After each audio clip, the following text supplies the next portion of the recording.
बिस्मिल्लाहिर्रहमानिर्रहीम।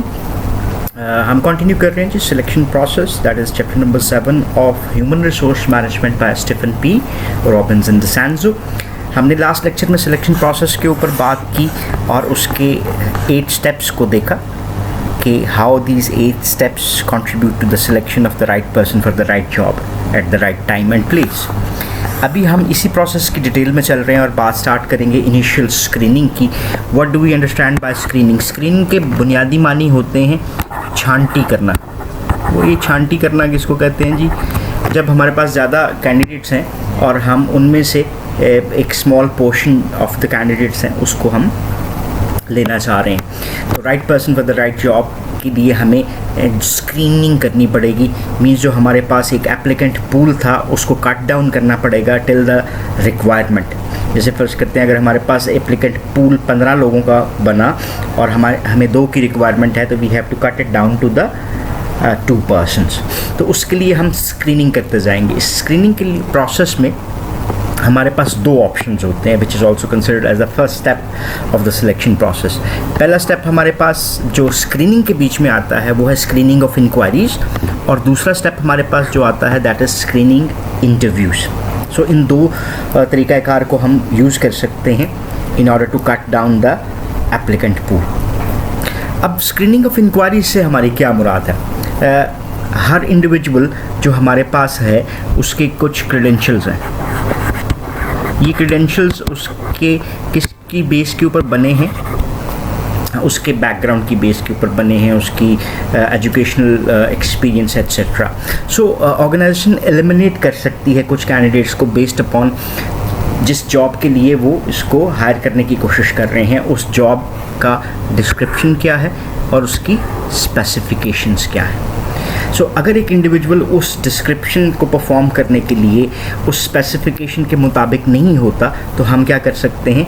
उसको cut down कर सकते हैं, स्क्रीन आउट कर सकते हैं। सो ये क्या हो सकता है? जैसे फॉर इंस्टेंस एक इंडिविजुअल में अप्रोप्रिएट एक्सपीरियंस नहीं है, या उसकी एजुकेशन जो है वो अप्रोप्रिएट नहीं है, और इसके अलावा जो गैप्स आपको मिल सकते हैं एप्लीकेंट के हवाले से वो उसकी जॉब हिस्ट्री है, that he might not be involve in the related job, और इसी के साथ साथ शॉर्ट पीरियड ऑफ टाइम में उसने कई जॉब्स परफॉर्म की हैं, और कोर्सेज और सेमिनार जो उसके एक्सपीरियंस में उसकी एजुकेशन में लिखे हुए हैं वो अप्रोप्रिएट नहीं हैं। So these might be some reasons for the initial screening of the candidates. तो इसको हमने क्या कह दिया? Screening of inquiries. सो इस स्क्रीनिंग के ज़रिए जो हमारे पास कैंडिडेट्स अप्रोप्रिएट नहीं होते, हम उनको स्क्रीन आउट कर लेते हैं और बाकी को अगले प्रोसेस की तरफ लेकर जा सकते हैं। इनिशियल स्क्रीनिंग का हमारे पास दूसरा तरीक़ाकार क्या है? That is the screening interview, जिसके ऊपर अभी हमने सेकंड को भी देखा। स्क्रीनिंग इंटरव्यूज़ क्या हैं?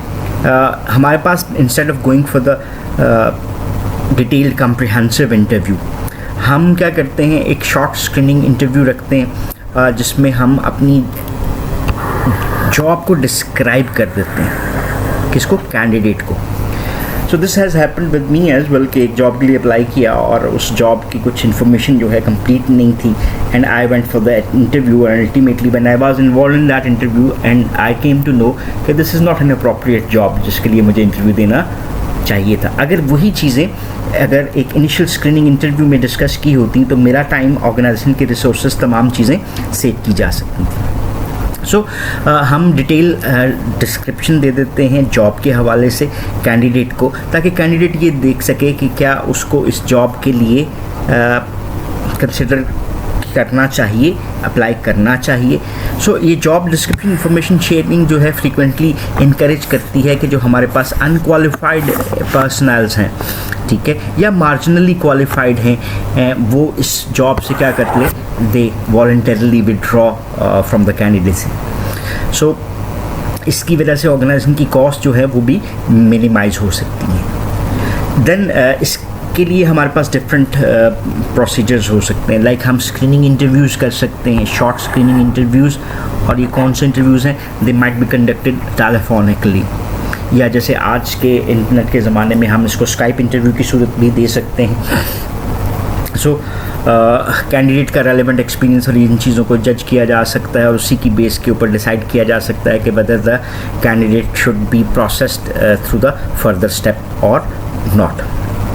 सो हमारे पास इनिशियल स्क्रीनिंग में एक और इम्पॉर्टेंट पॉइंट है कि हम आइडेंटिफाई करें a salary range as well, because at time expectations फ़र्क होती हैं। मोस्ट वर्कर्स या कैंडिडेट्स उनसे हैं, they are more concerned about the salaries, और जब आपको जॉब जो है अट्रैक्टिव नज़र आ रही होती है लेकिन जब आपको सैलरी पता लगती है तो फिर आप शायद रिलक्टेंट फील करते हो ज्वाइन करने के हवाले से। सो इसमें भी ऑर्गेनाइजेशन की कॉस्ट बहुत ज़्यादा आ जाती है जब एक कैंडिडेट अपने तौर पे रिजेक्ट करता है कि he is not willing to join. तो आप उसको पहले से ही डिस्कस कर सकते हो in those screening interviews, telephonic interviews, और salary discussions, range, organisation capability कि वो क्या पे कर सकती है उसको डिस्कस किया जा सकता है। So that completes our first step which is called as initial screening. और इनिशियल स्क्रीनिंग में हमने स्क्रीनिंग ऑफ इंक्वायरीज और इनिशियल इंटरव्यूज़ जो हैं उसको देखा। जो कैंडिडेट्स इस सारे प्रोसेस में पास होते हैं वो अगले स्टेप की तरफ चले जाते हैं और जो नहीं हो पाते पास उसको हम स्क्रीन आउट कर देते हैं। सो जो हमारे पास दूसरे कैंडिडेट्स आए जो कि पास किए थे वो हमारे पास स्टेप नंबर 2 की तरफ चले जाएंगे, that is completion of the application form. अब यहाँ पे ये सवाल बनता है कि एप्लीकेशन फॉर्म तो हमने पहले भी दिया था, अब हम किस एप्लीकेशन फॉर्म की बात कर रहे हैं? पहले जो एप्लीकेशन दी गई थी कैंडिडेट की तरफ से वो एक जनरल एप्लीकेशन थी which was written, type written भी कह सकते हैं, और उसको किसी कैंडिडेट ने अपनी जॉब नीड के मुताबिक राइट डाउन किया था। हम एप्लीकेशन फॉर्म डेवलप करते हैं which is according to the need of the organisation. Need of the organisation क्या है? That is the information need. So screening interviews के बाद हम उसको एप्लीकेशन फॉर्म की तरफ लेकर आते हैं। ये एक ब्रीफ फॉर्म हो सकता है, जैसे फॉर इंस्टेंस सिर्फ उसमें एप्लीकेंट का नाम आ गया, उसका एड्रेस आ गया, उसका टेलीफोन नंबर आ गया। ये सिंपल एप्लीकेशन फॉर्म हो सकते हैं। सो मोस्ट ऑर्गेनाइजेशन जो है वो मोर कम्प्रिहेंसिव अप्रोच यूज़ करना चाहती हैं जिसमें कम्प्रिहेंसिव एम्प्लॉयमेंट प्रोफाइल डेवलप करना चाह रही हैं। जैसे फॉर इंस्टेंस हम करते हैं जी, जो हमारे पास परफॉर्मेंस रिलेटेड सिनॉप्सिस बन जाता है, एक समरी बन जाती है उसकी लाइफ के बारे में, स्किल्स के बारे में, उसकी अकम्पलिशमेंट्स के बारे में हम पूछना चाह रहे हैं, तो हम उस तरह का फॉर्म भी डेवलप कर सकते हैं। सो एप्लीकेशन फॉर्म में जो इन्फॉर्मेशन हम हासिल करते हैं कंपनी उसको अपनी नीड के मुताबिक यूज़ कर सकती है फॉर द सिलेक्शन प्रोसेस। यहाँ पे हमारे पास इसमें एक और चीज़ आती है, दैट इज़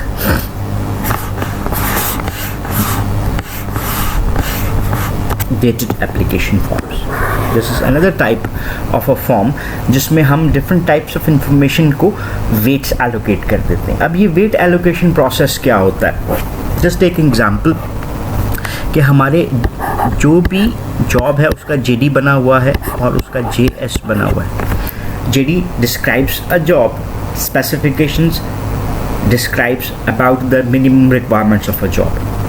अब जो हमारे पास इंफॉर्मेशन है उस एप्लीकेशन फॉर्म में कंटेंट्स जो हम डेवलप करते हैं, चलें जी ये फॉर इंस्टेंस कंटेंट है, ये कंटेंट आ गया हमारे पास, तो हम उसको वेट्स एलोकेट कर सकते हैं। वेट एलोकेशन से क्या मुराद है? जैसे फॉर इंस्टेंस हमने ये 100 मार्क्स का एक फॉर्म बना दिया। अब जिस इंफॉर्मेशन की का रिलेशन जॉब के साथ ज़्यादा है विच इज़ मोर इम्पॉर्टेंट, उसको हमने ज़्यादा वेट दिया, और जिसका कम है उसको कम वेट दिया। सो इन तमाम करैक्टरिस्टिक्स के ऊपर हमारे पास एक ऑप्शन आ सकता है कि हम इन वेट्स को टोटल पॉइंट स्कोरिंग के लिए यूज़ कर लें। Total point scoring, what is that point scoring?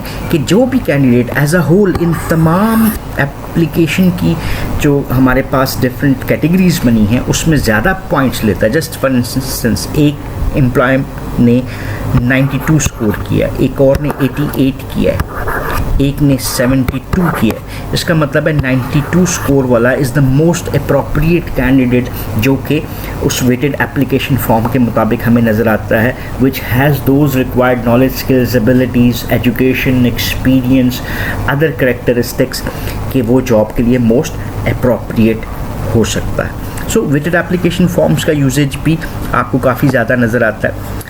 सो ये इसमें हम उन आइटम्स की बात कर रहे हैं that predict long tenure of an accountant. अब एक एग्जांपल के हवाले से आ रहा जो कि टोटली डिफरेंट आइटम्स रखता है, और जब हम इंजीनियर के रखते हैं तो वो weighted application form different items रख सकता है। सो हमारे लिए ये इम्पॉर्टेंट है कि हम इसको जॉब स्पेसिफिक होके डेवलप करें। So this is another tool जो कि ऑर्गेनाइजेशंस यूज़ कर सकती हैं। सो यहाँ पर फिर अगेन हमारे पास जो बात आ जाती है वो आ जाती है सक्सेसफुल एप्लीकेंट्स की।